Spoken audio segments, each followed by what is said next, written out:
handjeklap, toneelstikken opvieren en het kamplied.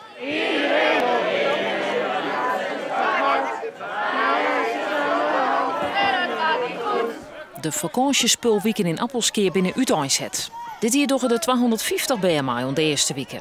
Dat binnen 24 meer als eens plak voor is. Erik-Jan Wieland is begeleider en die hier in zijn jeugd ook omai. Daarom wil hij heel graag vrijwilliger worden.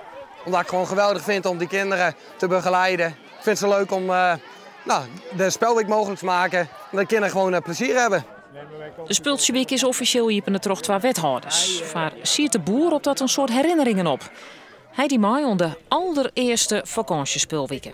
Ja, sliepeloze nachten voordat we hier heen gingen. Ik bedoel, het weer een tiert waarin we net met vakantie gingen. Dat weer toen net aan de orde. En dan hier weer een hele week vakantie voor hier in het bos met vakantiespul. Vanzelfs is het expand voor de band dit maaidoggen. Ja, wat we allemaal gaan doen. Nog meer. Spelletjes en zo? Ja, maar welke spelletjes? Want dat weet ik allemaal nog niet. Want het is ook mijn eerste keer. Gewoon een grote verrassing? Ja. Voor de hoeveelste keer doe je mee, Max? Dit is mijn eerste keer. En wat vind je ervan tot nu toe van? Wel leuk. Waarom? Nou, ik ben er nog nooit eerder, dus je weet niet hoe het gaat. En dan is het in één keer wel heel leuk. Hoe belangrijk denk jij dat het is voor al deze kinderen dat zij lekker gekken doen? Ik denk toch wel best wel belangrijk, of niet? Ja. Jullie horen het.